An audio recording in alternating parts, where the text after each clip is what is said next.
আমার কাছে মনে হয় যারা বাঙালি খাবার পছন্দ করেন তাদের মধ্যে চ্যাপা শুটকি পছন্দ করেন না এমন মানুষ খুবই কম আছেন। দর্শক, আজকে আমি আপনাদের সাথে শেয়ার করছি খুবই দারুণ একটা চ্যাপা শুটকি ভুনা রেসিপি। বলতে পারেন এটা আমার একটা সিগনেচার রেসিপি। আর এই রেসিপিটি করতে খুব বেশি মশলার প্রয়োজন হয় না। তো চলুন দেখে নেই কিভাবে আমি চ্যাপা শুটকির ভুনা রান্না করি। আমি পুঁটি মাছের চ্যাপা শুটকি নিয়েছি 5টা। আর চ্যাপা শুটকি আমি কিভাবে পরিষ্কার করি তার ভিডিও আমার চ্যাপা শুটকি ভর্তা রেসিপিতে অলরেডি আছে। লিংকটা আমি ডেসক্রিপশন বক্সে দিয়ে দিয়েছি, আপনারা সেখান থেকে দেখে নিতে পারেন। শুকনো মরিচ নিয়েছি 10 থেকে 12টা। আর মরিচগুলো কিন্তু আমি আগেই 30 মিনিট পানিতে ভিজিয়ে রেখেছি যেন পেস্ট করতে সুবিধা হয়। আরও নিয়েছি দেশি রসুনের কোয়া 1/4 কাপ। কেউ চাইলে বড় রসুনও নিতে পারেন। এখন সামান্য লবণ দিয়ে এই 3টা উপকরণ একসাথে পেস্ট করে নিয়েছি। একটা প্যানে তেল দিয়ে দিচ্ছি 1/3 কাপের মতো। তেল গরম হয়ে গেলে আমি যে পেস্ট তৈরি করে রেখেছিলাম সেটা দিয়ে দিচ্ছি। তেলের পরিমাণটা একটু বেশি দিলাম কারণ এই রেসিপিতে তেলের পরিমাণটা একটু বেশি দিতে হয়। এখন 5 থেকে 6 মিনিট এটাকে আমি ভেজে নেব। আর অনবরত নাড়তে হবে যেন নিচে পুড়ে না যায়। আমি চুলার জালটা মিডিয়ামে রেখে রান্নাটা করছি। এই রান্নায় আমি কোনো তেজপাতা, দারচিনি, এলাচ এমনকি আদা বাটাও দিব না, কারণ এতে করে চ্যাপার ফ্লেভারটা কমে যাবে।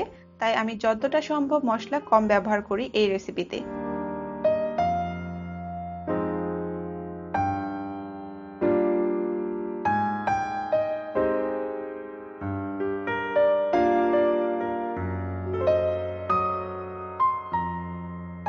পাঁচ থেকে 6 মিনিট পর আমি কিছু রসুনের কোয়া দিয়ে দিচ্ছি।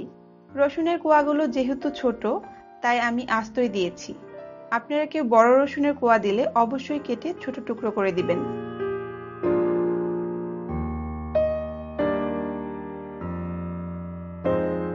দিয়ে দিচ্ছি 1.5 কাপ পেঁয়াজ কুচি। পেঁয়াজগুলোকে লম্বা করে কেটে নিয়েছি আর খুব মোটা বা চিকন করে কাটিনি। এখন নেড়ে চেড়ে মিশিয়ে নিচ্ছি। আমি আগেই শুটকির যে পেস্ট করেছিলাম তাতে লবণ দিয়েছিলাম, তাই এখন লবণ দিচ্ছি না। পরে প্রয়োজন হলে লবণ দিব। আর পেঁয়াজটা মজে আসা পর্যন্ত রান্না করব।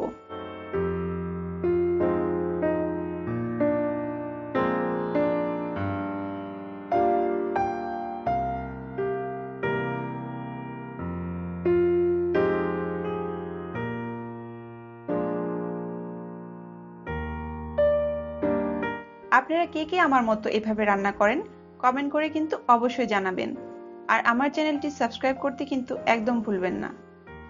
কথা বলতে বলতে আমি লবণটা একটু চেক করে দেখেছি, আমার কাছে কম মনে হয়েছে, তাই আমি আরো একটু লবণ অ্যাড করলাম।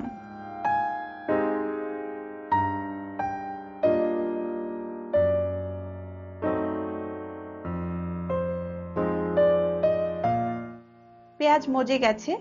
এখন দিয়ে দিচ্ছি 1/2 চামচ হলুদের গুঁড়া। দিয়ে দিচ্ছি 1.5 চামচ মরিচের গুঁড়া। আমি ঝাল বেশি পছন্দ করি তাই আমি মরিচের পরিমাণটা বেশি দিলাম। আপনারা যারা ঝাল কম খান অবশ্যই কিন্তু মরিচের পরিমাণটা কমিয়ে দিবেন। এখন মশলাগুলো নেড়েচেড়ে মিশিয়ে নিয়ে আরো 10 মিনিট রান্না করব, তেলটা উপরে উঠে আসা পর্যন্ত।